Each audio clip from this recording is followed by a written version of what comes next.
sa lugar ng Coron. Kaya nga totoo talaga yung nakasulat din sa sa Boulevard, I love Coron, di ba?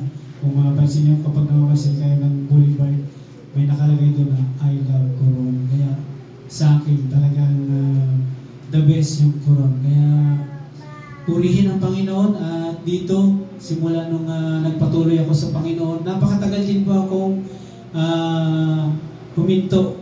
Kasi nga, bagamat yung aking duty ay minsan gabi, minsan umaga, kaya napakahirap mag-adjust. Kaya pray ako ng pray kay Lord. Sabi ko, Lord, bigyan niyo ako ng duty, ng trabaho na yung makakasamba ako sa araw ng linggo sa inyo. Kaya yan, dininig ng Diyos yung aking panalangin, pero hindi lang isang taon, mga kapatid, yung aking paghihinagpis, kauhawan sa gawain ng Diyos, talagang grabe nga yung kumbaga yung aking pananabik. Kailan kaya ako gagamitin ng Lord? Kailan kaya ako makakapag sama sa mga kapatiran? Meron bang mananampalataya dito sa Coron? Kaya nung dininig sa akin at binigay sa akin ng sa pamamagitan ni Pastor Ramon Sr. siya ginamit ang Lord para muling manumbalik, muli ako magpagamit sa Panginoon. Kaya hanggang ngayon mga kapatid, simula nung pinalo ako ng Lord, kung saan ako napunta, at ayan, muli naman akong ginamit ang Lord sa lugar natin. Papasalamat ako, ay napakalaking buhay na patutos para po sa akin mga kapatid, yung biyaya ng Lord. Kahit na nasa loob ako ng bihitan, talagang napakatindi yung blessing, yung pag-iingat ng Panginoon. Kung mapapansin nyo, ay kumbaga maraming nasa loob mga kapatid, kapag lumabas kilala nyo, nagaling sila sa loob, di ba? Minsan yung mismong agtang nila mayroong tato.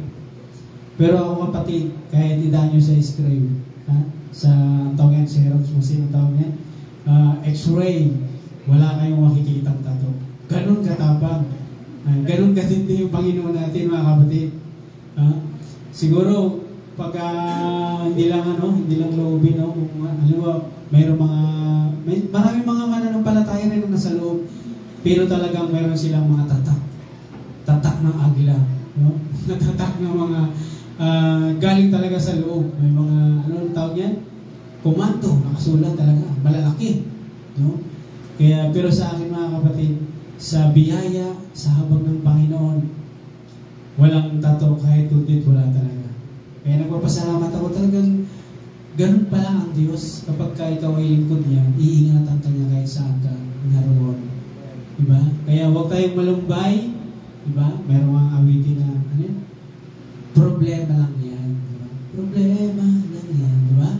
Kumbaga yung Diyos natin ay mas malaki kaysa problema. Naniniwala ba kayo mga kapatid? Yes. Na mas malaki ang Diyos kaysa problema na ating inaatang. Diba? Sabi nga diba, pasanin nyo ang inyong cross. Kapag tayo naglilingkod sa Lord, kailangan natin pasanin ang ating cross. Diba? Kaya mga kapatid, dadalhin ko kayo sa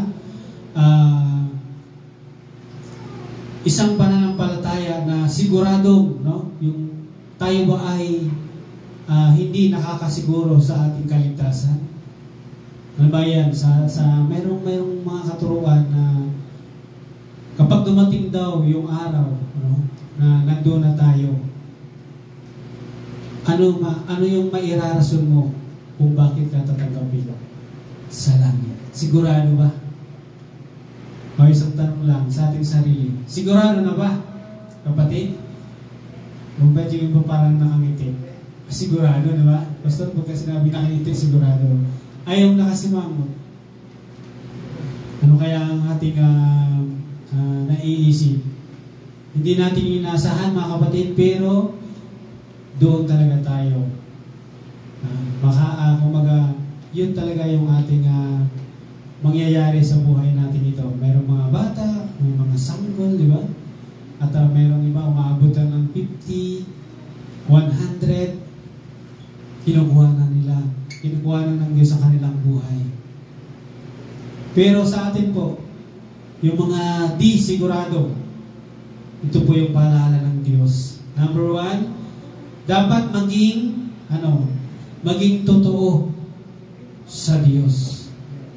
Amen. Marami pong nagsasabi na sa isang mananampalataya, yes, I am a Christian. Mananampalataya ako.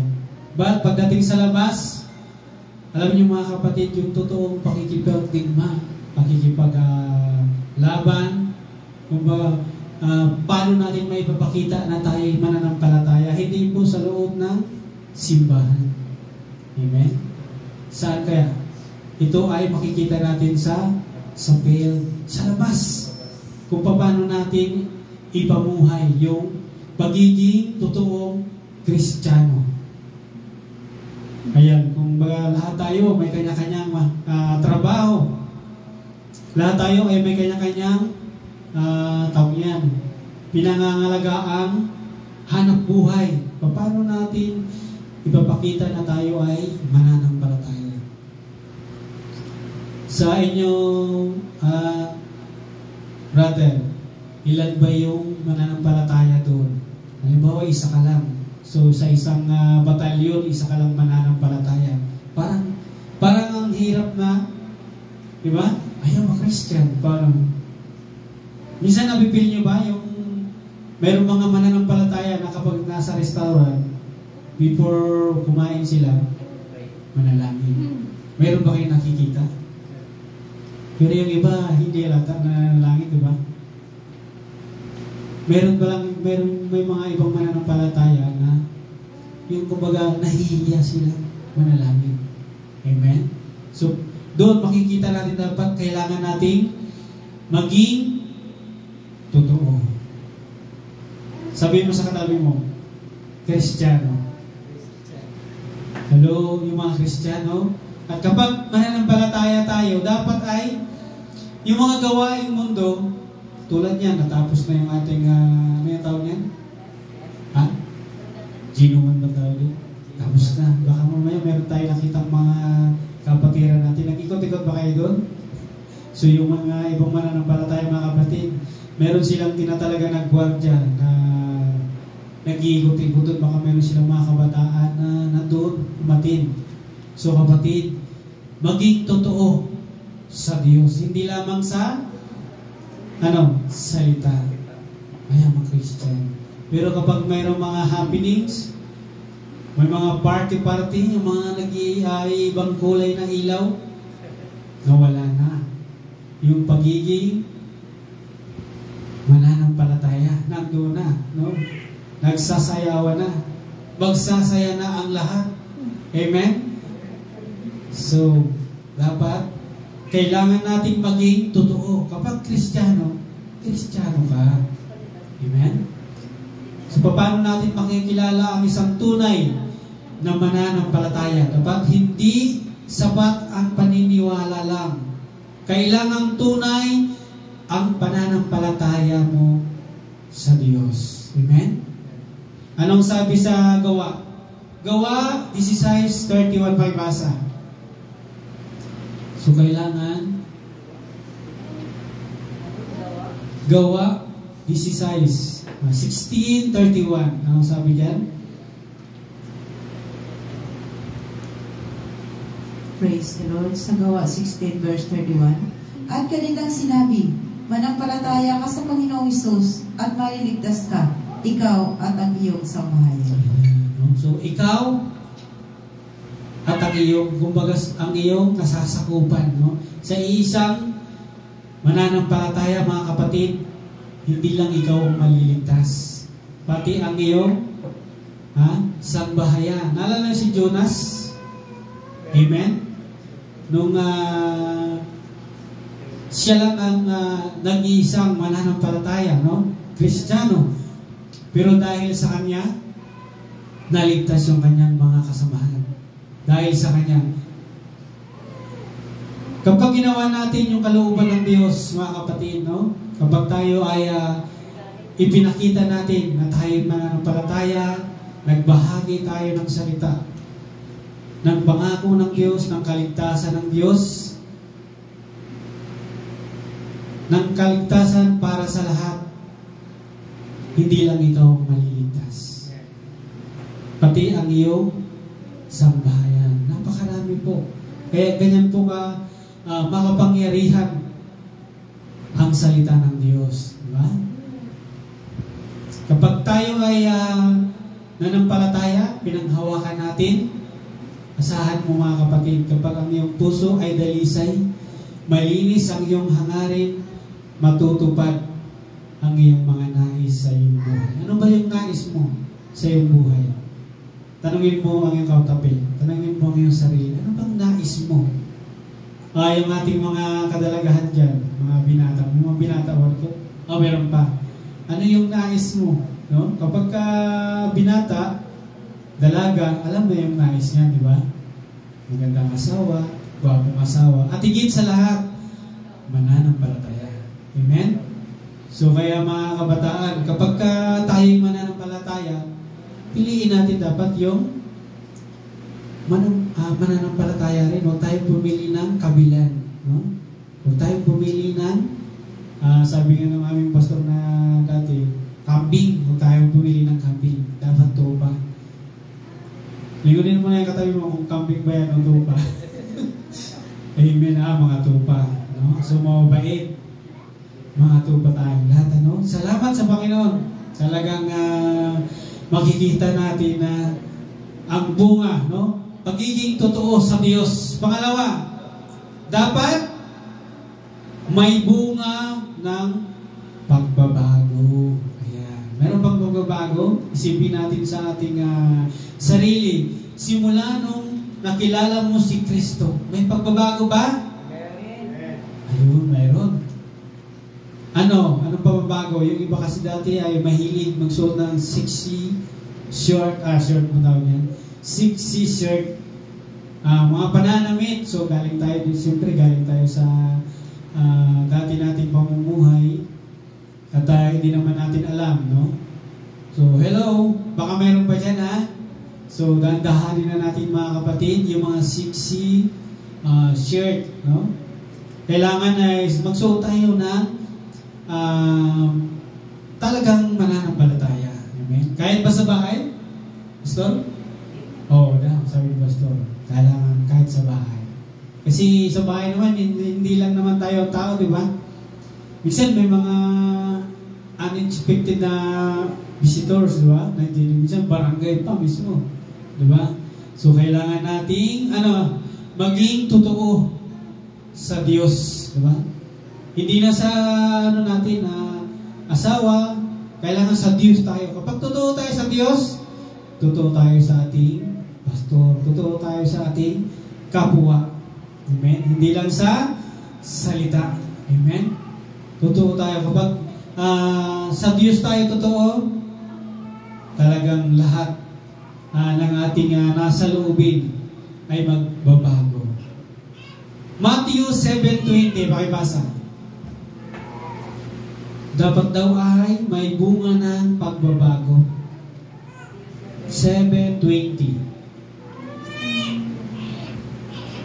Sa Matthew 7 verse 20, kaya't sa kanilang mga bunga ay makikilala ninyo sila. Ayan, yung mga bunga. So sa atin makikita yung mga bunga. Bunga ng Espiritu. Saan? Sa Galatians 9, Galatians 5. So yan, kapag meron ka niyan, talagang magbabago ang buhay mo. So ilan ba nagbago sa atin simula nang tinanggap natin si Kristo? Sa akin, nung hindi ko pa kilala ang Lord, mahilig ako sa mga sayawan. So, mga sayawan sa mga barangay, mahilig ako dyan. At lakwatsa, mahilig din ako sa mga lakwatsa. Kung ano mga gawaing makamundo. Pero, isa lang yung pinagpapasalamatan na hindi talaga ako uminom. Hindi ako naninigarilyo. At talo pang nadagdagan ng pagbabago simula nung nakilala ko si Christ. Si Kristo. Talagang yung maging totoo sa Diyos na ganun pala. Kailangan natin ipakita upang luwalhatiin yung ating amang nasa langit. Diba? Ano ang sabi sa Roma? Roma 8:16. Dapat daw tayo ay may banal na Espiritu. Pakibasa, Roma 8:16. Sa Roma 8 verse 16, ang Espiritu rin ang nagpapatotoo kasama ng ating Espiritu na tayo'y mga anak ng Diyos. Ayan. So, kapag tayo ay may banal na Espiritu, no? Sino bang hindi nakatanggap? Sino bang nakatanggap na ng banal na Espiritu dito? Meron pa? Sino bang mga beginners natin? Wala na ata. Puro mga ano na to? Ha? Ang tawag nito?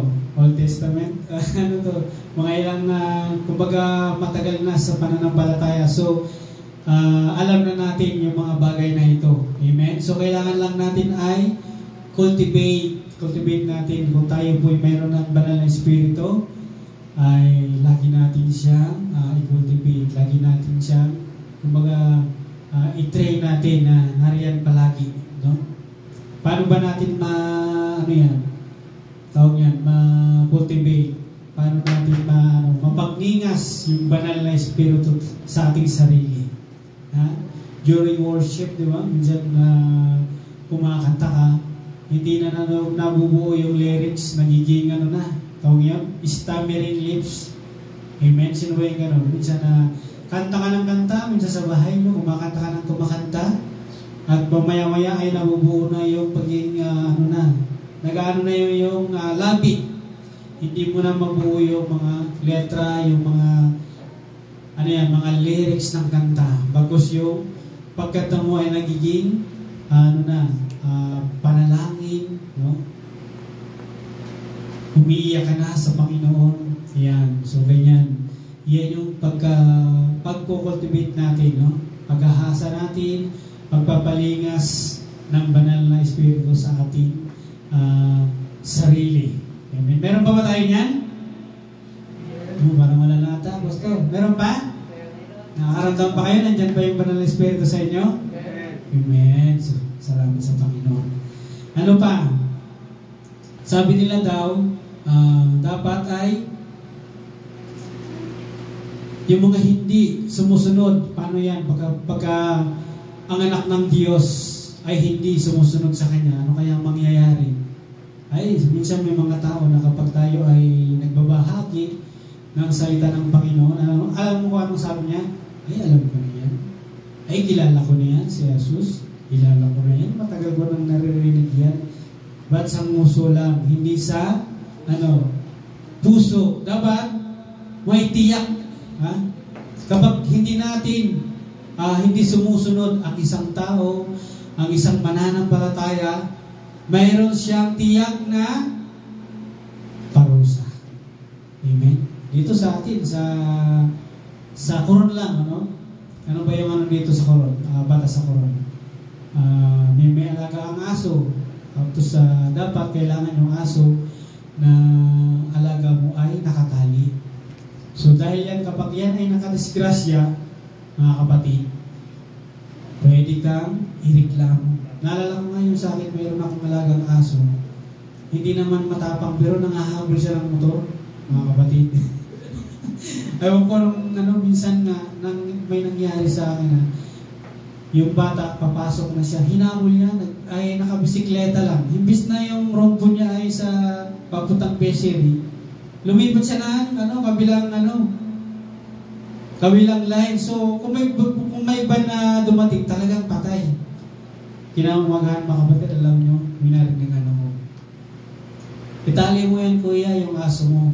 Dahil kung hindi, irereklamo kita. So, dito lang yan, sa Quran lang yan, ay sa Panginoon, kapag tayo ay hindi sumunod, ano kaya ang mangyayari? Ang sabi, may tiyak na parusa. Ano kayang parusa yun? Roma 6:23, pakibasa. Ha? Anong sabi? Sa Roma 6:23. Sapagkat ang kabayaran ng kasalanan ay kamatayan. Datapwat ang kaloob na walang bayad ng Diyos ay buhay na walang hanggan kay Kristo Jesus na Panginoon natin. Yeah. Kapag tayo nagkasala, talagang tayo ay mamamatay. Tinan mo ngayon, di ba? Meron ang mga tao, kapag walang pananampalataya, walang Kristo sa puso. Mga kapatid, bagaman sila ay lumalakad, pero sila ay patay sa pananampalataya. So kailangan natin, tayong mananampalataya, kailangan natin gawin, sundin, no? Yung sabi ng Panginoon na, go and preach the gospel. So hindi lang tayo mga Kristiyanong bungko, brother, babati, ano sunod? Pakuli. Ha? Hindi tayo ganun, mga kapatid. So lalo na ngayon, high-tech na ngayon, no? Kahit hindi mo na kailangan maglakaw-lakaw, no? Manakaw yung cellphone niya, i-text mo lang yan. Naalala ko tuloy, meron akong friend dati sa Taiwan. So, ano siya? Gibahagi ako siya ng salita ng Diyos sa pamamagitan ng chat, text. So, nagtanggap, mga kapatid. At, blessed na blessed ako sa Lord, mga kapatid. Pastor na siya. Ginagamit na siya sa lugar ng Puerto. Minsan nag-chat sa akin, naalala mo pa ba ako? Ako yung bugoy-bugoy na ano mo dati kasama sa TESDA. So, I am pastor. Pastor na siya ngayon. Sabi niya, ang hirap pala maging pastor, no? Sabi niya, ultimo motor, wala kami. Pero, sabi niya, sure na kami na ligtas na ang aming pamilya. Nagpapasalamat ako kasi talagang bugoy na bugoy siya. Mga kapatid dati, mahilig sa, kumbaga, chicks boy ba? Pero, ginamit na siya ng Panginoon ngayon. May pagbabago. Amen? Kaya, minsan may mga kakilala tayo, akala natin hindi kayang magbago, no? Pero sa Panginoon, mga kapatid, walang imposible. Ha? Naalala niyo mga kapatid yung ating soul, di ba? Mamamatay tayo yun, mga kapatid. Si Pedro, matapang yan. Pero nung binago sila ng Panginoon, di ba? Matindi yung paghatak sa kanila, yung paggamit sa kanila ng Panginoon. Nagkaroon sila ng katapangan, hindi katapangan na pagtanggal ng tenga. Katapangan sa pagpapahayag ng salita ng Diyos. Wala silang takot. Kaya minsan, bless ako sa mga kapatid natin, yung bumupunta-punta ng isda. Yung mga gamit ng mga sakyan, mga bangka, na maliliit. Kapag dinaanan ng subasco, talagang makakatawag ka ng ilan ba ang Diyos na kilala mo, no? Pero sa atin, isa lang ang Diyos. Amen? Tatawagin mo talaga. Diba? Kung mayroon kang kasamang doon, tatawagin niya lahat. Sino si Sed, Agustin, sino pa mga kailangan tawagin? Ha? Nabibilis ako sa mga kapatid natin gano'n, no? Na kumbaga sabi nila ay buwis buhay. Yan yung pananampalataya ng matapang pagdating sa Panginoon. Amen? Hindi yung tapang na kamunduhan, kundi yung tapang na ibinigay ng Diyos sa kanila. Amen? So, ano ang magiging resulta kapag tayo hindi sumunod? May tiyak na kaparusahan. Ito ay ang kamatayan, kapahamakan. 2 Peter 3:9. Ano pang sabi yan? Kailangan tayo ay nagtitimpi. Nagtitimpi ang Diyos. Ano ba yung sabihin na nagtitimpi? Kumbaga, sa atin ngayon, sa buhay, sa panahon natin ngayon, hindi katulad noon, ng Old Testament, di ba? Kapag nakagawa ka ng pagkakasala, anong nangyayari noon, panahon noon? Kakainin ka ng lupa. Sino ba ito yung hari, yung unang hari na inuod siya mismo sa pag-angkin lang ng ano ito yan? Pag-angkin lang ng papuri sa Diyos. Sino ba yun? Naalala nyo? Sinong hari yun? Unang hari ng Israel. Na inuod siya. No? Inangkin niya yung kapurihan ng Diyos. Pakibasa mo, 2 Peter 3:9. Ikalawang Pedro 3 verse 9. Hindi mapagpaliban ang Panginoon tungkol sa kaniyang pangako, na gaya ng pagpalibang ipinalagay ng iba, kundi mapagpahinuhod sa inyo na hindi niya ibig na sinuman ay mapahamak, kundi ang lahat ay magsipagsisi. Amen. So, ang Diyos po ay hinihintay niya tayo na, ano yung sabi sa awitin? Nanunumbalik sa iyo. Diba? Kailangan manumbalik tayo sa Panginoon. Kung tayo man ay nakagawa ng pagkakasala, pagkakamali, ay huwag tayong umalis sa piling ng Lord. Yung iba nahihiya na eh. Hindi na lang ako magsisimba. Diba? So, dapat kailangan nating bumalik sa Panginoon dahil hinihintay tayo ng Diyos. Ano ang gusto ng Diyos? Gusto niya na tayong lahat ay maligtas. Amen? Gusto ng Panginoon.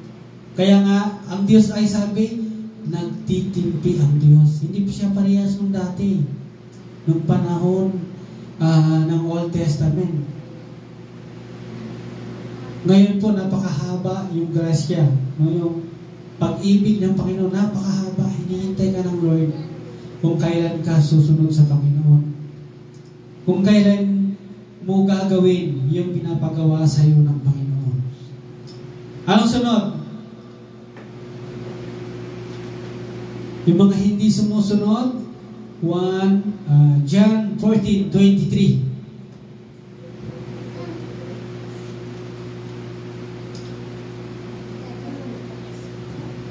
Sa Juan 14 verse 23, sumagot si Jesus at sinabi sa kaniya, kung ang sinuman ay umibig sa akin, ay kaniyang tutuparin ang aking salita, at siya'y iibigin ng aking Ama, at kami pasa sa kaniya, at siya'y gagawin naming aming tahanan.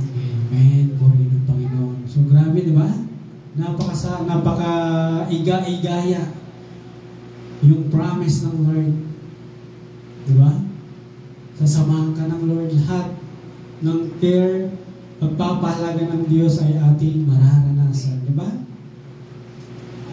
Pansinin mo lang sa magulang, di ba? Kahit gaano ka tigas ng ulo ng kanyang anak, pero nandun pa rin yung pag-iingat niya, pagpapahalaga niya. Bagamat puro kasaba sa araw-araw na ginawa, di ba? May mga kasaba. Ano ba lang yung kasaba? Pinapagalitan natin yung ating mga kapatid, yung ating mga anak. Hindi yung kasaba na kamuting kahoy. Kasaba. Pero nandoon yung pag-iingat ng Panginoon. Di ba? Kahit tayo ay pinapalo ng Panginoon, pero yung pag-iingat ng Panginoon nandoon pa rin. Hindi niya kaagad kinukuha yung buhay. Hinihintay niya pa na ikay manumbalik sa Panginoon. Naalala ko meron kaming kapatiran, mga kapatid. Ayaw, gifted bang tawag doon? Minsan mayroong isang malubang sakit. At halos lahat ng sambahayan niya ay gusto nang ipanalangin na siya'y mamatay. So, tinatawag yung isang aming kasamahan. Pinapanalangin. Patay! Pero tumanggap sa Panginoon. Mga kapatid.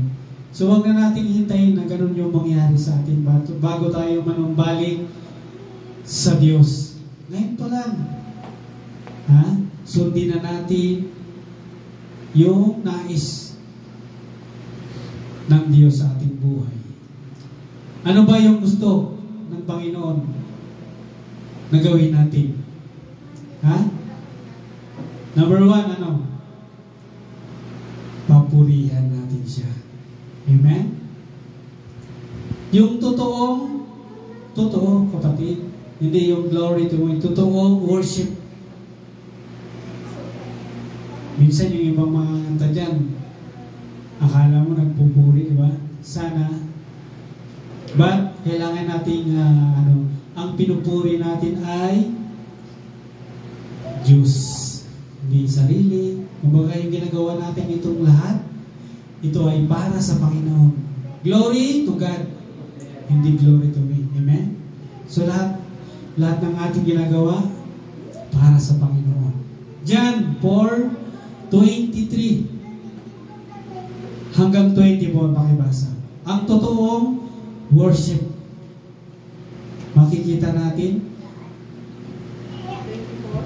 24, John 4:23 hanggang 24. Datapwat dumating ang oras at ngayon nga Nasasambahin ng mga tunay na mananamba ang Ama sa Espiritu at katotohanan, sapagkat hinahanap ng Ama ang mga gayon na maging mananamba sa Kanya. Sa 24, ang Diyos ay Espiritu, at ang mga sa Kanya ay nagsisamba ay kinakailangan magsamba sa Espiritu at sa katotohanan. Okay, amen. Purihin ng Panginoon. No? Yung tunay na pagsamba. Amen.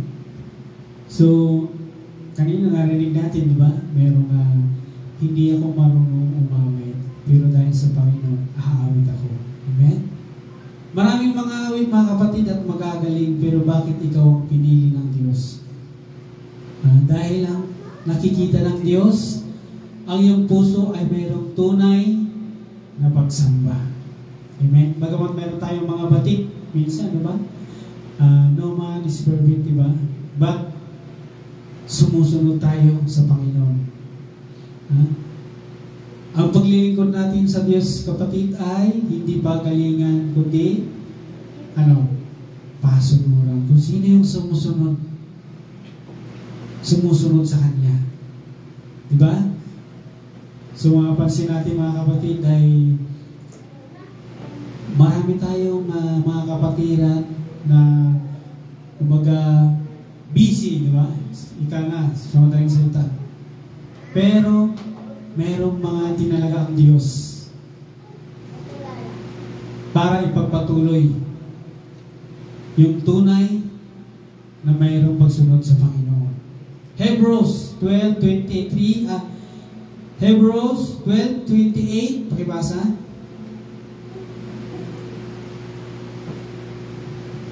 Sa Hebreo 12 verse 28, kaya't pagkatanggap ng isang kahariang hindi magagalaw, ay magkaroon tayo ng biyaya sa pamamagitan nito, ay makapaghahandog tayong may paggalang at katakutan ng paglingkod na nakalulugod sa Diyos. Amen. Meron tayong yung pagkatakot natin sa Diyos, no? Yung kapag tayo ay nagpupuri sa Panginoon ay totoo, hindi plastic. Diba? Mapapansin natin, di ba? Sabi kanina, no? Yung ating pagsamba ay hindi lang entertainment. Merong mga pagsambang ganun. Nakakaranas na ba kayo ng ganun? Akala mo ay nanonood ka ng telebisyon. So, parang hindi mo na nararamdaman. Hindi mo na pipil. Ano ba? Parang kulang. Nakaranas na ba kayo ganun? Kapag kayo magsasamba sa Lord, parang kulang. Parang gusto ko pang magpuri sa Panginoon, pero entertainment ang dating. Parang nanonood lang ako ng palabas. Kulang talaga, dry na dry. So hahanapin mo ngayon ang Panginoon. Hahanapin mo sa puso mo. Hahanapin mo yung, sabi na, St. Peter flock together. Kung saan ka, di ba, lahat naman sa atin halos marami ng pinuntahang denominasyon. Ilan? Sino yung more than one, more than two? Ako, marami na akong nakaano na ako sa Seventh-day Adventist. Inano ko yung St. Peter flock together. Parang hindi ako dito. Parang soling. Hindi yung sumigaw sa galak ang lahat ng nilika. Sumigaw, pero yung nakabatid. Palakpak ang kamay, pero yung kamay nakababa lang. Parang hindi ka naman. Saan ba talaga? Ano ba talaga yung totoo? Worship. Amen? Kung babasahin mo yung Song of David, di ba? Makikita mo na parang baliw siyang nagsasamba sa Lord. Amen? Kaya nga sabi sa atin ngayon, unlimited worship tayo dito. Walang pipigil sa'yo. Amen? Walang magbabawis. Bawal nito magsigaw. Bawal nito magpalakpak. Amen? So kapag dating sa worship, walang pakialaman yan. Amen? So kailangan naman yung worship leader, baka siya pa ang maunang ma-revive kaysa sa mga kongregasyon. So kaya nga worship leader, dapat alalayan natin ang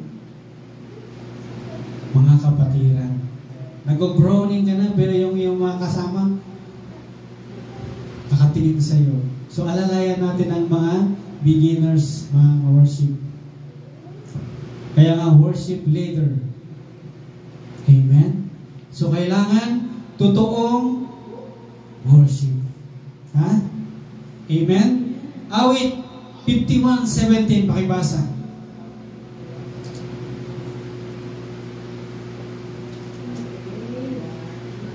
Awit 51:17.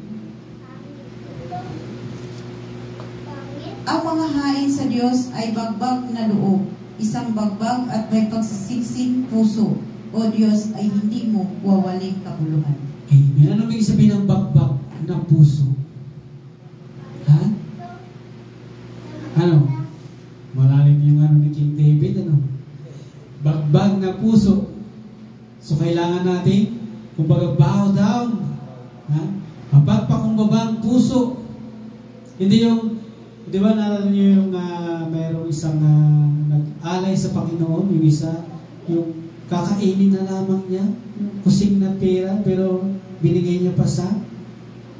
Yung isa naman, nag-pray siya, "Oh Lord," di ba? Naalala niyo? Yung malaking binigay niya. Pero ano ang kinaluguran ng Lord? Yung kusing. No? Walang-wala na siya. Pero binigay niya pa sa Panginoon, mga kapatid. Amen? Ang gusto ng Panginoon, yung totoo. Hindi yung mayroong, laki ng binigay ni brother. Mataba as kapatid. Amen? Nakarinig naman kayo ng gano'n? May sasabihin na, "Ay, si kapatid, meron bang gano'n?" So, kailangan yung totoo. Ha? Sabi mo sa katabi mo, "Totoo." Ayan, totoo ha. So, mga kapatid, sa larangan ng pagpupuri sa Diyos, dapat totoo yan. Ha? At kailangan yung ating puso, no? Buo, di ba? Anong sabi? Yung buo yung ating buong puso, malinis. Ano pa? Roma 12:1, pakibasa. With all your heart, with all your mind, ha? Buong kaluluwa. Amen? Roma 12:1, pakibasa. Kaya nga, mga kapatid, ipinamahid ko sa inyo, alang-alang sa mga kahabagan ng Diyos, na inyong iharap ang inyong mga katawan ng isang haing buhay, banal, nakaaya-aya sa Diyos, na siya ninyong katapatang pagsamba. Ayan ang tunay. Katapatang pagsamba. So, hindi yung may naiwan pa. Habang ikay nagpupuri sa Lord, pero iniisip mo yung sa bahay. Sarado yung pinto namin bukas. Baka mamaya mayroon ng salisi. No? Ngayon pala magbabayad si Kumari. Habang ikay nagpupuri sa Lord, may parating pala akong items. Paano to? So, kailangan buo yung ating diwa, mga kapatid. Isang tawin muna natin yung ating mga ano na yan. No? Sapagkat, sabi nga kaya this is Lord's Day. Amen? Ito ang araw na gawa ng Diyos. Ano pa? Tayo ay magsaya. Ano pa? At purihin siya. Amen? Nagagawa ba natin? Habakuk, pakibasa. Habakuk 3:17 hanggang 18. Pakibasa. Habakuk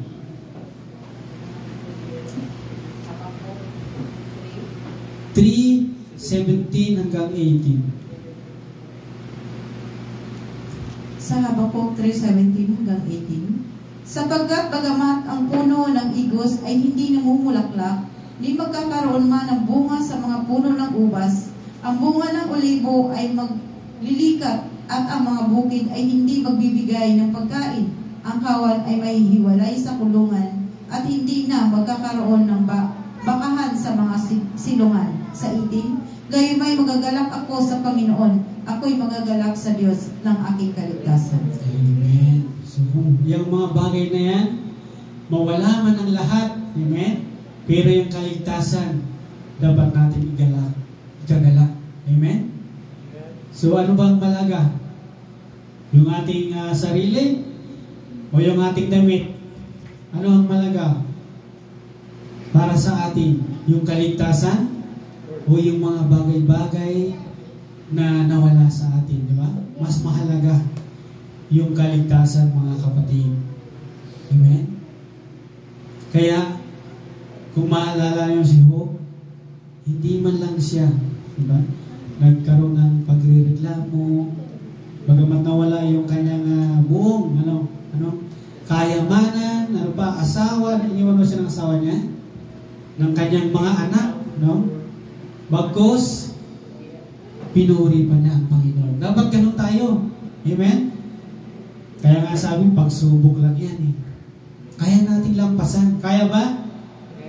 Meron nagsasabi na kapag ang pagsubok daw ay hanggang dito, ang blessing daw ay hanggang dito, ang pagsubok hanggang dito. So, anong kailangan natin yan? Anong gagawin natin, mga kapatid? Kung ang pagsubok ay hanggang dito, ang blessing daw hanggang dito, ang pagsubok hanggang dito, anong gagawin natin? Gawin natin stone. Gawin natin, Gawin natin challenge. Gawin natin, ito ang magiging natin, tawag na ito yung ating maging tungtungan para tayo ay makarating sa kalooban ng Lord. Kaya natin, kapatid, kapag may pagsubok ka, kapag may pagsubok ako, gagawin kong itong tungtungan para makarating ako sa kaluwalhatian ng Diyos. Amen? Kaya natin? Kaya? So, alam niyo mga kapatid, yung aking si Mrs. No? Bagamat hindi yan siya nagsasalita, pero marami siyang mga trials. Parang sunod-sunod ata. So, nandiyan lang ako sa likod niya at hindi na ako nagpasaway. Kasi minsan binuburaot ko siya, inaasal. Pero ngayon, inaano ko lang siya. Pero napakarami niyang mga trials na someday ay blessing naman, di ba? Pagkalipas ng bagyo, ano ang mangyayari? Magandang panahon, di ba? Napansin nyo, kapag may unos, after nun, kalmada. So, doon mo makakamta, doon mo maisip na napakalaki pala ng Diyos. Ng kanyang pagmamahal, ng kanyang grasya, diba? Na sa tindi ng bagyo, sa tindi ng pagsubok sa'yo, buhay ka pa rin, mga kapatid. Amen? Naglilingkod ka pa rin kay Lord. Naglilingkod ka pa rin sa Kanya. Amen? Yan ang sinasabi na totoo sa Diyos.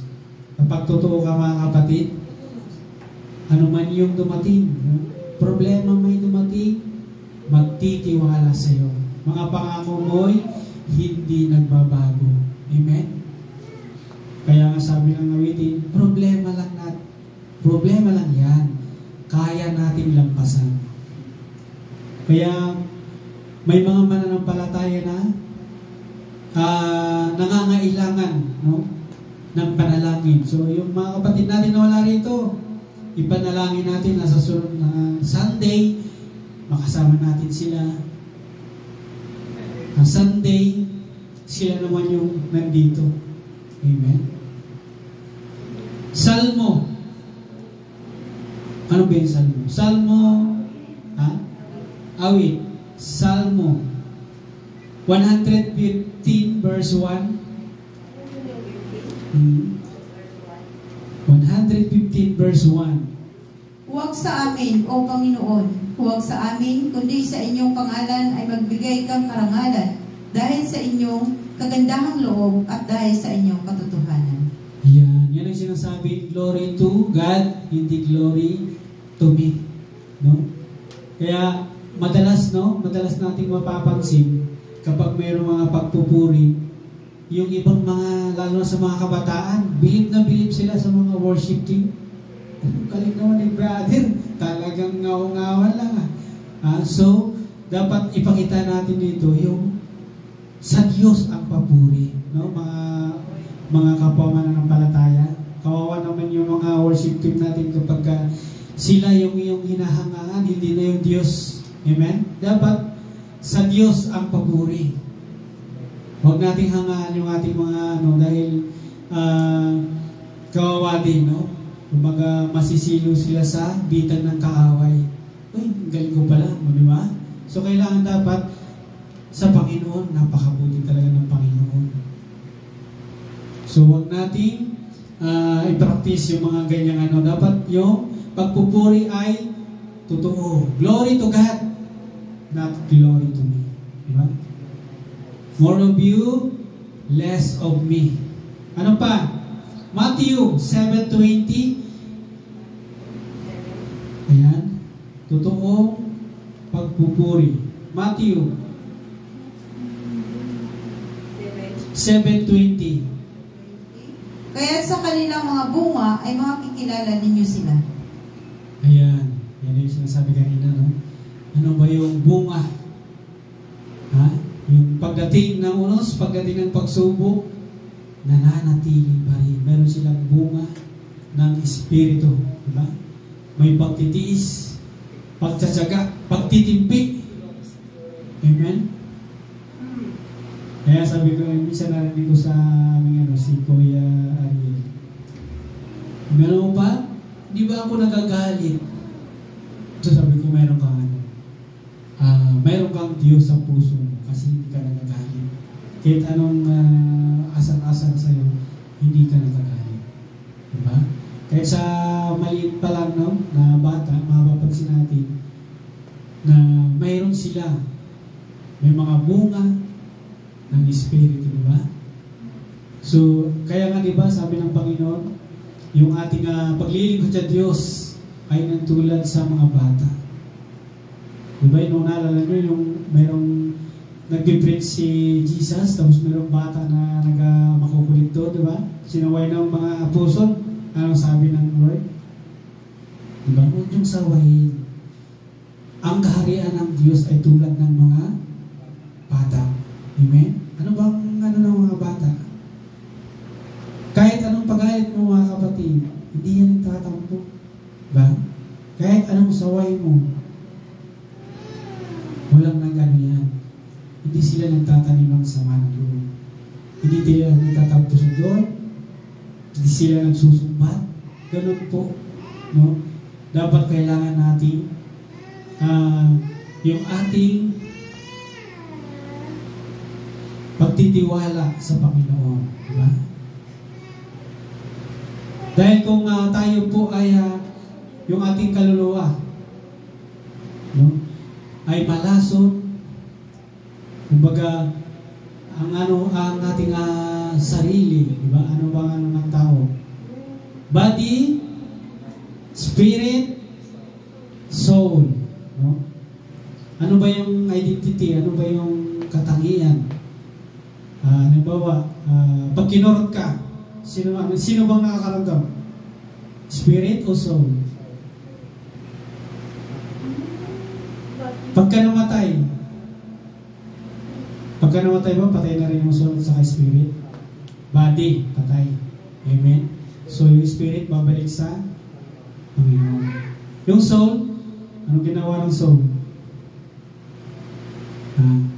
Siya yung kumbaga, naghihintay sa kaparusahan o kaya kung sa langit o sa eternity na kaparusahan. So sa kaluluwa, ano ba yung laso ng kaluluwa? Meron ba kayong dyan? Ano ba yung lason? May mga bagay na tahimik pero nakakamatay sa ating espiritu. So pag-usapan natin ng espiritu. Nandyan ba yung spirit? Nandyan ba? Amen? Kawikaan 16:18, pakibasan. Ano kaya ang nakakamatay, nakakalason sa kaluluwa? Pakibasa. Kawikaan 16:18. Ang kapalaluan ay nagpapauna sa kapahamakan, at ang mapagmataas na diwa ay sa pagkabuwal. Ayan. Ano ba yung mataas na diwa? Ano ibig sabihin nun? Paborito to ng aming bugoy. Ha? Ano yun? Isa sa nakamamatay sa kaluluwa, ito ay ang pagiging pride chicken. Pride, mga kapatid. Sino mahilig sa pride? Kapag mahilig ka sa pride, mga kapatid, paano ba natin to yung mataas ang pride, ayaw magpaturo. Alam mo, sa musician, mas magaling pa ako dyan eh. Iba na lang turuan mo. Kaya ko na yan. So, ayaw magpaturo. Sa mga advice, di ba? Ina-advise mo na pero may pasimpleng nagmumuring-muring sa likod. Ayaw magpaturo, mga kapatid. Ang matalinong tao, mga kapatid, ay tumatanggap ng turo. Amen? Tumatanggap ng turo. Magaling ka man o walang alam, tanggapin mo ang turo. Amen? So, iwasan natin yan, ha? Yung pagiging pride, number 1, para yung ating kaluluwa ay safety. Kawikaan 14:30. Ay basa. Kawikaan 14:30. Ang tiwasay na puso ay buhay ng katawan, ngunit ang kapanaghilian ay kabulukan ng mga buto. Ayan. Anong kapanaghilian? Ano ibig sabihin yan? Ha? Inggit. Ayan. Sino ba mga mainggit ito? Ako lang? Wala mainggit, ha? So, mananampalataya. Pakinggan natin, no? Kailangan wala yung pride. Inggit. Wala naman sa mga inggitero dito. Wala? Wala, pastor. Ayan. So, kapag tayo maganyan, no? Mayroon tayong ganyan, iwasan natin, iwaksi natin. Yung pagiging mainggit. Ang kapatid natin ng mainggit ay kilala nyo yung kapatid ng mainggit? Si Marites. Ha? So, kailangan ay iwasan natin yan, kapatid. Para hindi pumayat yung ating kaluluwa. Kawawa naman yung kaluluwa. Pumapayat na dahil sa mga aspekto. Roma 6:23. Ano ang sabi diyan? Roma 6:23. Sapagkat ang kabayaran ng kasalanan ay kamatayan, tatapat ang kaloob na walang bayan ng Diyos ay buhay na walang hanggan kay Kristo Jesus na Panginoon natin. Amen. Salamat sa Panginoon. So, suklam na kasalanan. Diba? Kaya iwasan natin, mga kapatid, at lagi nating sundin yung kalooban ng Panginoon. Ano ba talaga ang kalooban ng Lord sa iyo? Saan ka ba ginagamit ng Panginoon? Amen? Ginagamit ka sa MC. So, panghawakan natin. Maging totoo tayo sa ating pagpupuri sa Panginoon. Maging totoo tayo at huwag yung glory to me, glory to God. Sabi nga, meron kasabihan, don't get close to me, but close to God. So, kung nais natin, no, yung tiwala, sa Diyos tayo dapat magtiwala. No? Sapagkat sabi daw, ang mundong ito ay punong-puno ng kasinungalingan, mga kapatid. Nakangiti sa harap, pag nakatalikod ka, kapatid, baka pinalakol ka na. Ando na yung, kaya kung gusto natin maging matibay, no, sa Diyos tayo magtiwala. Magtayo tayo lahat, mga kapatid, at tumawi tayo sa Panginoon. Sister Clara, pakili daw ng awitin. Sabiang kay buti ng ating Panginoon, nagtatapat sa habang panahon. Saan na yung ating gitarista?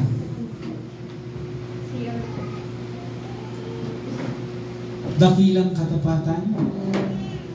Isipin natin na kahit na tayo ay nagkulang, kahit na tayo ay nagkakasala, nagkakamali, may pagkukulang, pero yung dakilang katapatan ng Lord ay hindi nagbabago. Hinihintay ka ng Panginoon na magbalik, palakasin yung dati mong pag-ibig na yung iniwan, ibalik mo muli para sa Diyos. Awitin natin dakilang katapatan. Sadyang kay buti ng ating Panginoon.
pagsama mo sa gawain ito, Diyos.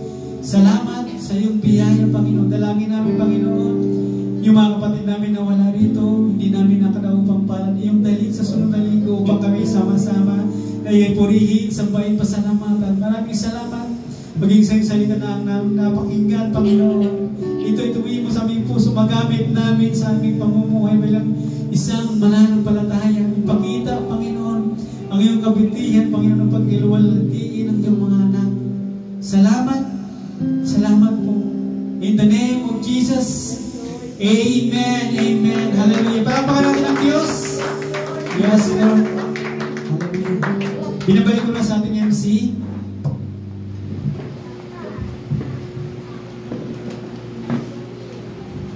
God bless you, Pastor Alonso, sa pagdala ng salita ng ating pinakamahal na Panginoon. God is good. And all the time. Purihin pa ating mahal na Panginoon. Hallelujah. At tayo po ay narito na sa ambagan sa bangka, mga minamahal kong mga kapatid, na kunti-kunti na lang po lang matatapos na po natin, mga minamahal. Yung pusang loob, yung hindi mabigat sa kalooban, mga minamahal kong mga kapatid. Hallelujah. Purihin po ang Diyos at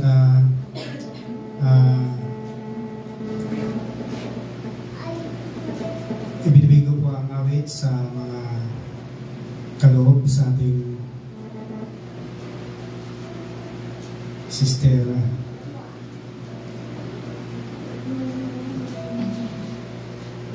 Kilay sa kanya po magkataon. Kala ko yung isa yung sa likod. Amen. Praise the Lord. Muna po kayo magbigay ang mga akbay maawin.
Taga-Blisyo, Sister Kilay, sa pagdala ng awit yung makanangin para sa mga kaloob. At binibigay kong pong panalangin sa ating Cherry, sa mga kaloob.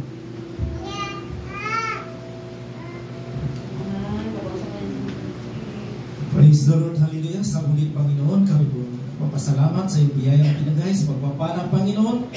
Salamat po, Panginoon, sa ambagan sa bangka, Panginoon, na ito po ay malapit na matapos. At salamat din sa investment mo ng kapatiran upang bagay nito ay amin pong magagamit at ang bangka na amin pong pinagambagan Panginoon, i-bless mo rin, lalo-lalo na po ang mga manggagawa ng saaman sinaga. Ito ay po gagamitin sa saan mang sulok ng Palawan upang sa idalhin ang iyong mga salita, Panginoon, at sa umaga ito, Panginoon, atin mo ibalik ang iyong pagpupuri at pasalamat sa iyong dakilang pangalan lamang. In Jesus' name we pray. Amen. Amen. Praise God. Hallelujah. Father, bless you. Pagsirig sa panalangin.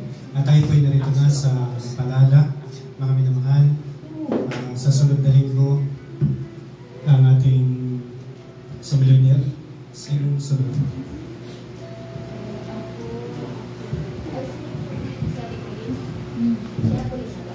Tapos na siya nakaraan. Ikaw na? Ako po last Sunday. Last Sunday. Tapos sa Liguri. Tapos, Labiyan po ako sa Liguri na church.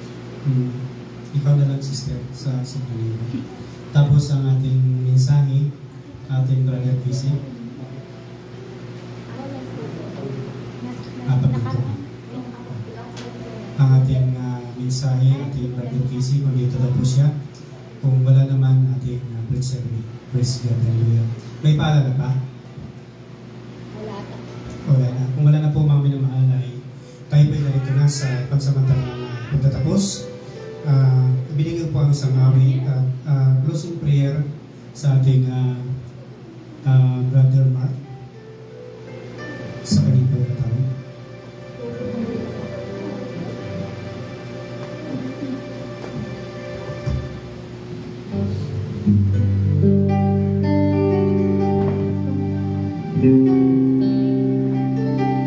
Praise God.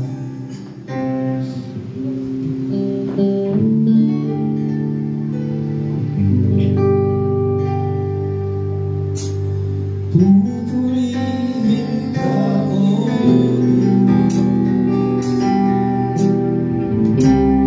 ang ating alay ay nasamba.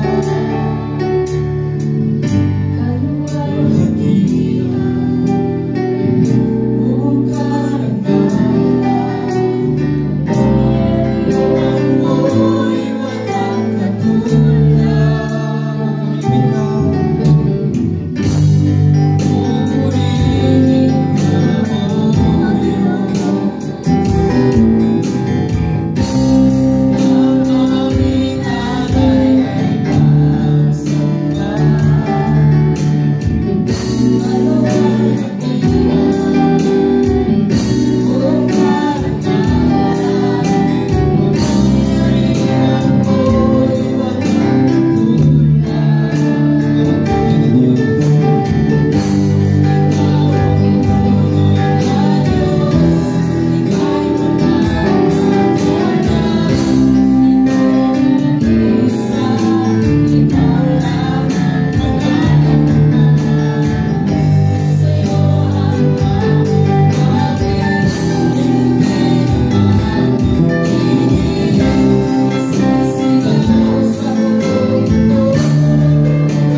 silid na ito, O Diyos, nadala namin, Panginoon, ang kagalakan, kasiyahan, Panginoon.